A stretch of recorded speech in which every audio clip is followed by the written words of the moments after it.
All right, hello, my pretties. I have decided that I'm going to record and post for your um, learning purposes the rest of the lesson 50 lecture on the demonstratives hic and ille.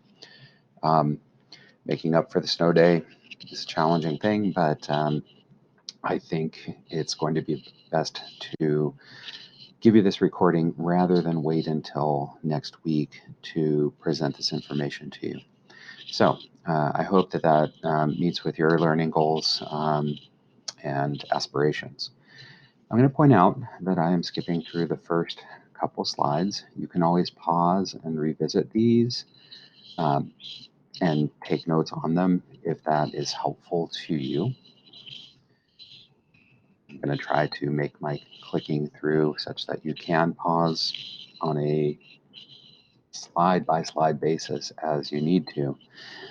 And I'm going to notice that we ended yesterday with hic and ille as demonstrative adjectives, meaning this or that, singular, these or those, plural, respectively, and that these operate on the straightforward basis of noun-adjective agreement. I say straightforward because I have memorized the unusual forms of hic and ille. You are still undergoing that memorization process. Yay for you. You have opportunities to grow. And so you may need to take some time with the charts on page 350 or the high pause videos that I posted for your use yesterday so that you get greater comfort with them. We will spend a tiny chunk of time on Monday kind of re-explaining the forms of hic and ille, but there's a lot of learning that you can do simply through study and diligence. And as Latin 3 students, woohoo, that's my expectation. All right, I am going to move on to the next slide where I want to point out the existence of hic and ille's second use and explain that second use. Hic and ille functioning as demonstrative pronouns. As in English, we use demonstratives as pronouns. They stand in place of nouns in a sentence. In Latin, the gender, case, and number of the forms of hic and ille will bear um, a close resemblance to the nouns that the speaker or the author has chosen to replace.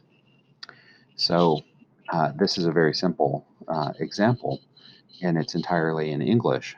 But if I said, so when you complete the assignment, you can go with this or you can go with that. Obviously, if I were a living human being standing in front of you at this point, I would be holding up a pen. I've used the parentheses to try to communicate that, or a pencil. And I'd be showing either one to you. But verbally, I would just be using the words this and that. In Latin, I would be using the ablative case forms of those words, since it's ablative of means, I guess. Or I don't know, maybe it's ablative of accompaniment. It's such a strange expression. You can go with this, you can go with that. I don't know whether it's means or accompaniment. But in any case, if I am holding up a Latin penna, penna means pen, literally means feather, but used as a sort of quill or pen. It's going to be feminine and ablative and singular.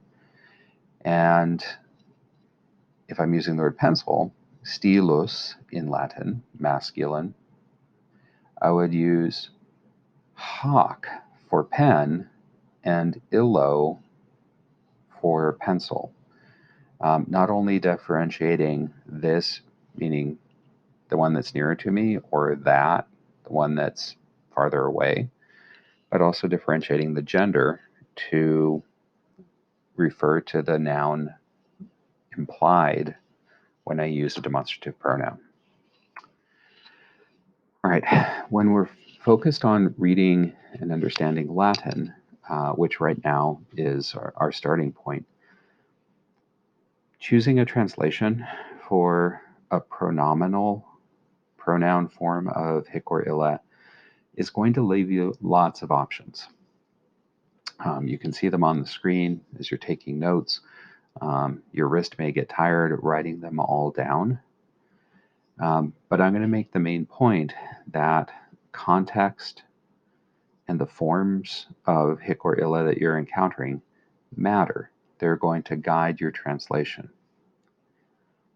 Now, the first two translation options for hic, this and these, is pretty straightforward. Okay, because in English we don't need to make or specialize in English this or these any more than we do singular and plural. The first two translations for ille, that and those, again, pretty straightforward.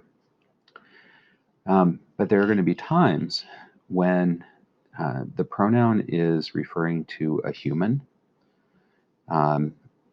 So, for example, if I was saying, this is my friend Billy, this as a pronoun, subject of the sentence, or that is my uncle Buck, using that and gesturing, I might choose to replace this is my friend Billy, that is my uncle Buck, with a personal pronoun. And we still live in, for the most part, and I'm not being judgmental about this, in a world where our singular third person pronouns are gendered. Obviously, that's going to differ in many modern contexts, but generally we would say, oh, he is my friend Billy. He, that guy over there, is my Uncle Buck. And sometimes by intonation, when we're speaking, we will use he and he just by intonation to signal the difference between this is my friend Billy and that is my friend Uncle Buck, or sorry, my Uncle Buck. So we might differentiate on the basis of gender. English pronouns, of course, have traces of cases. You might say in response, oh yeah, I know him, referring to Billy and pointing at him, but I've never seen him before, pointing at my Uncle Buck. So we've got all three genders represented. Woohoo. We've got subjective and objective cases represented, and you would choose among them on the basis of whether the form of hic or ille is nominative case or one of the other cases. And then we also have differentiations for plural, they and them. I understand this is all very abstract, but let's make it pretty concrete with these three example sentences. Remember that you can pause the video to think through translations or even to write down the Latin sentences and their translations in your notes so you have a ready reference tool when you're away from the computer. But here we go. If I make the statement, Pompeius et Crassus sunt mali, Pompey and Crassus are bad, or Pompey and Crassus are evil. Let's imagine I'm Cicero denouncing certain members of the first triumvirate. And then I say, Cave illos. Cave means look out for, beware of. How would you translate illos? Come up with two good translations. All right, so here's my first one. Beware of those guys. Taking illos, noting its masculine and plural quality, noting that the context makes it clear I'm talking about humans and not horses. I would say beware of those guys. As we're used to with substantive nouns, we can bring in a noun like guys or people or men to enhance our demonstrative. Beware of those guys. It would also be appropriate, though, to translate illos as beware of them. Beware of them. Obviously, on a printed page, we are not seeing people gesture and point this way or that. But when a Roman chooses to use illos, you need to picture in your mind that person is really, kind of pointing at a specific individual or pair of individuals in this case. All right, let's move on to sentence 2. Imagine I'm going clothes shopping, and the helpful salesperson says, "Sunt multi togae." There are many togas. And let's imagine, I'm shopping along with Spencer, for example. Spencer is going clothes shopping in ancient Rome with me, which would be really weird. Okay.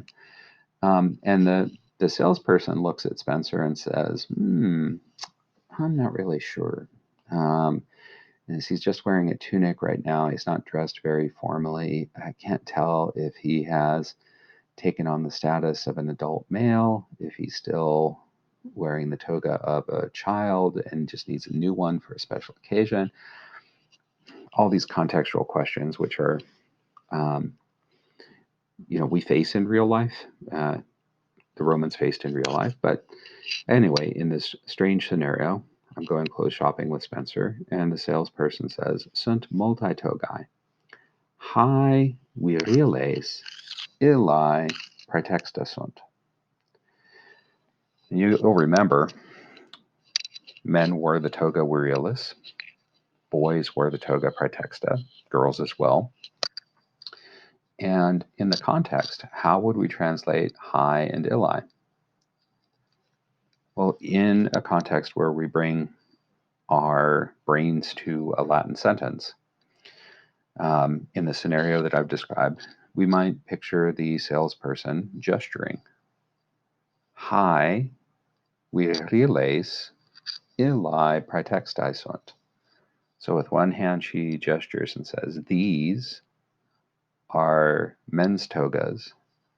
Ille, those are toga praetextas." What we're going to notice is that hae and ille are functioning as pronouns.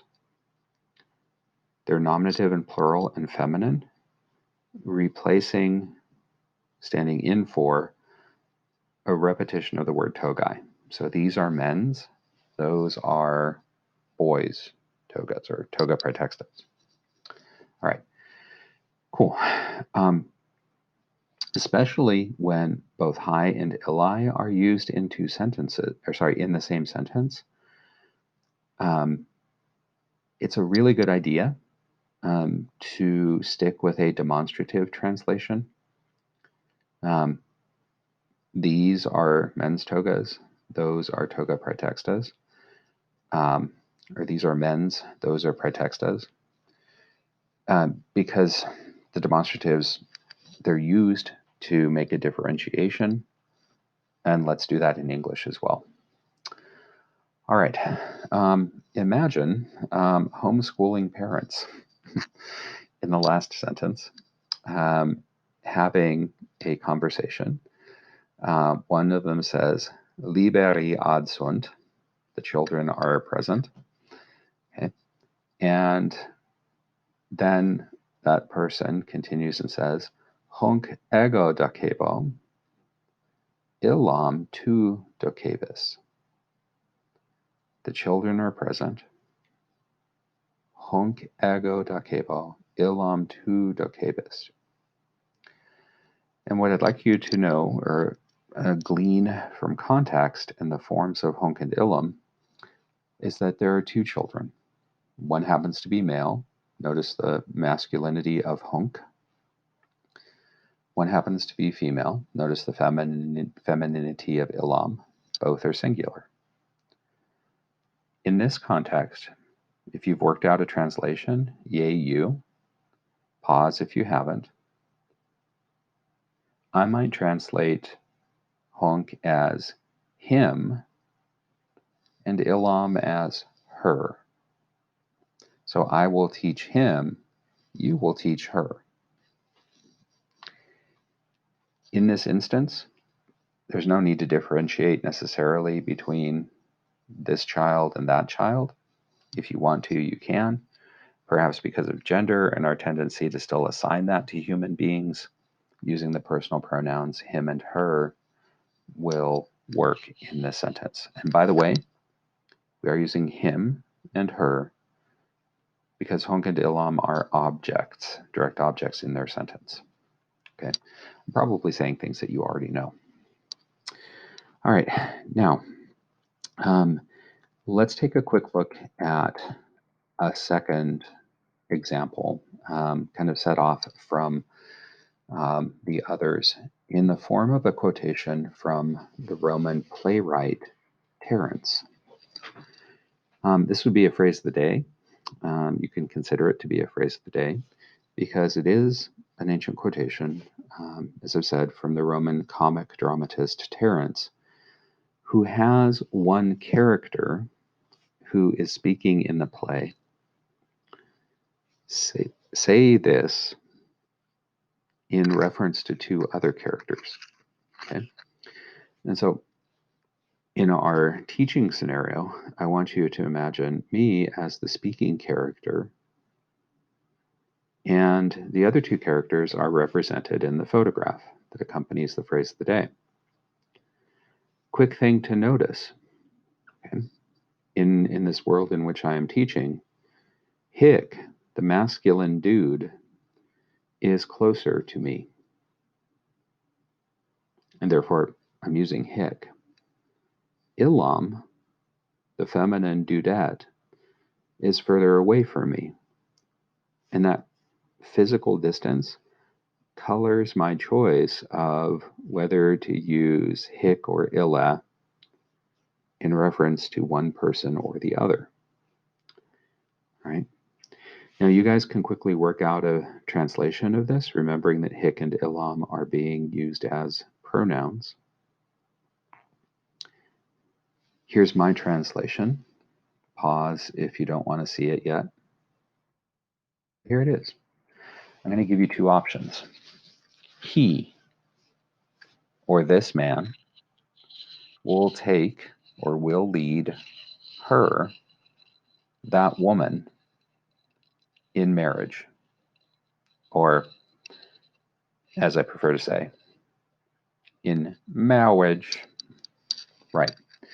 So we can, on the basis of pure grammar, translate Hick as he, or this man, and Illam as her, or that woman. But again, in a living, breathing context where people are interacting with each other post COVID-19, there would be gesturing going on as well. And you can imagine that in a play that is being acted out in front of an audience, the character who's speaking would be adding gestures to these spoken designations. All right, cool. We're now going to deal with the third use of Hick and ille, and this is going to be pretty quick. It's Hick and ille used as demonstrative pronouns in a special ordered pairing in which there is a pair of things. They may be natural pairs, like feet, or they may be not pairs by nature, but if we were to think of founders of countries, America, probably George Washington, Rome, probably Romulus. So if we were to talk about these conceptual pairs, George Washington and Romulus, or natural pairs like feet or spouses or twins, or I don't know what else. We would have to consider, because we are learning Latin, special nuances and meanings for hic and ille. And this special set of nuances is similar to what we do with the special substantives, the former and the latter. Okay, now this is all coming at you at once, but the former means the earlier person, the one who came before. Before is cognate with former. The latter is the one who came later, okay, who came second in an ordered pair. And very often, in economically and elegantly structured English, we use the former and the latter as substantives to avoid repeating the names of people or things in a closely ordered pair. So in that example sentence, I'm stating something that you all know as fact. Mr. Haller and Mrs. Haller teach at Dublin. The former teaches English, the latter art, or the latter teaches art. I don't want to explain it, but notice that comma there. That comma is standing in as a way to avoid repeating the word teaches. Okay. Through elegance and precision of language, we use the comma to replace the word teaches. But leaving that stylistic notation behind, I want you guys to notice that the former and the latter in English operate in parallel. So Mr. Haller comes first, Mrs. Haller comes second in this sentence, not in the real world. Okay? And when we replace Mr. Haller with the former and Mrs. Haller with the latter, we follow the same parallel order. So symbolically A, B, A, B. That's how our brains operate in English. Guess what? It's different in Latin. And it's different in Latin for a very, very logical reason. Latin prefers an inverse order.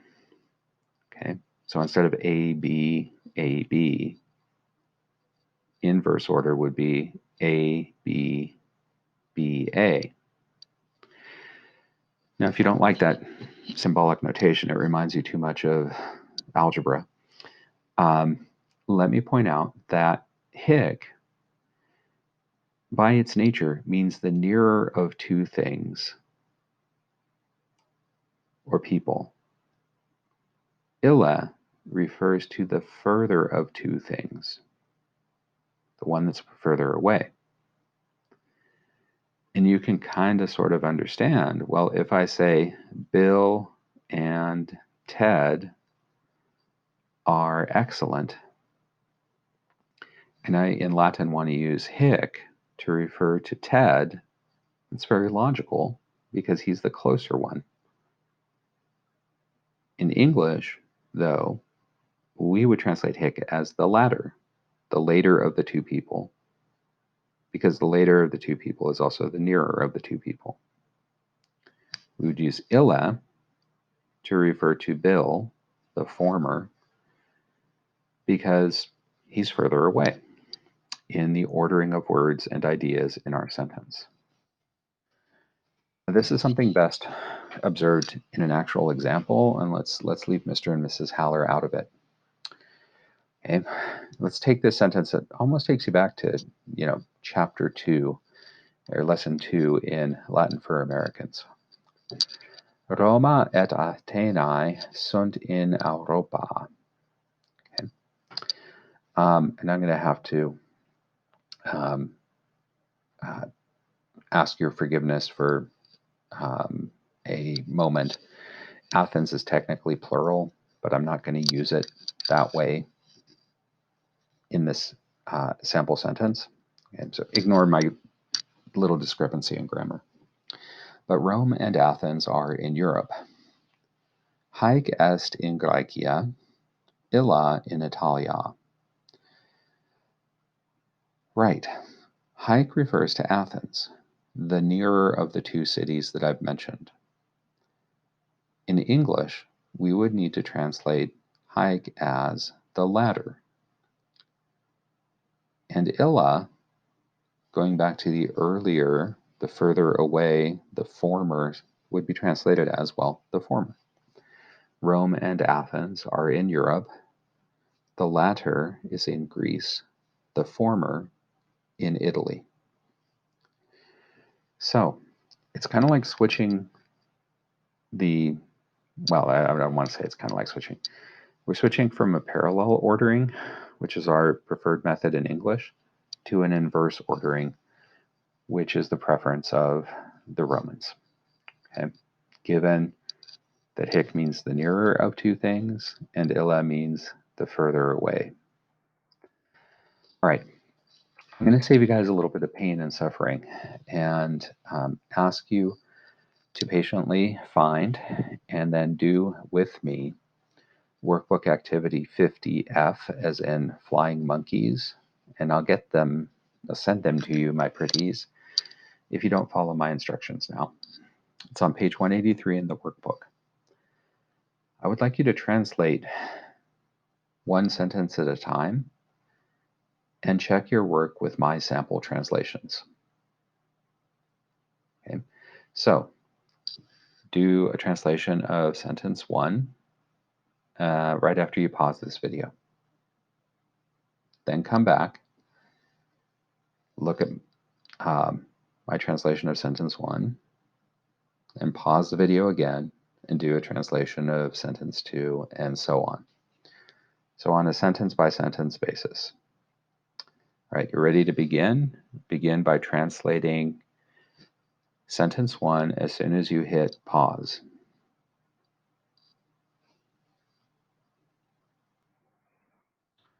Great. Here is the translation that I would use. Prometheus and Epimetheus were affected or were afflicted with punishments or by punishments. So obviously a little bit of room for variety. Pause the video, translate sentence 2.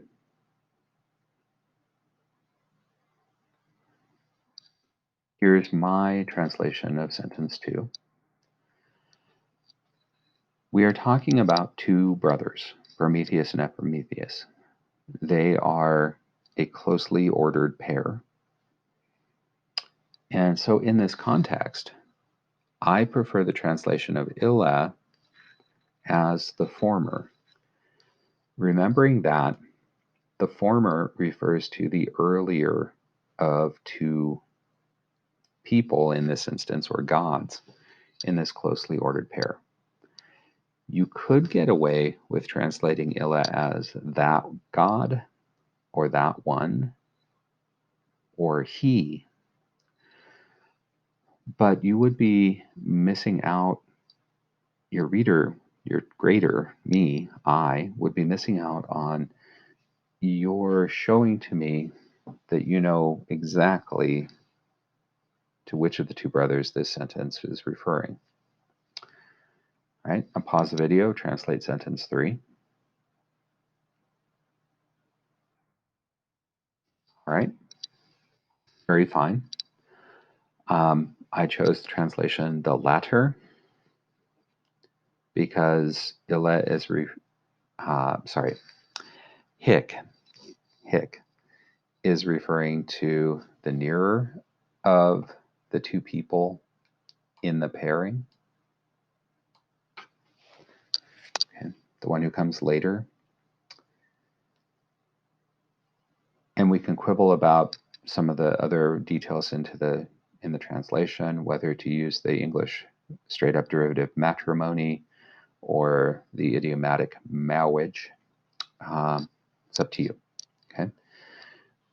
All right.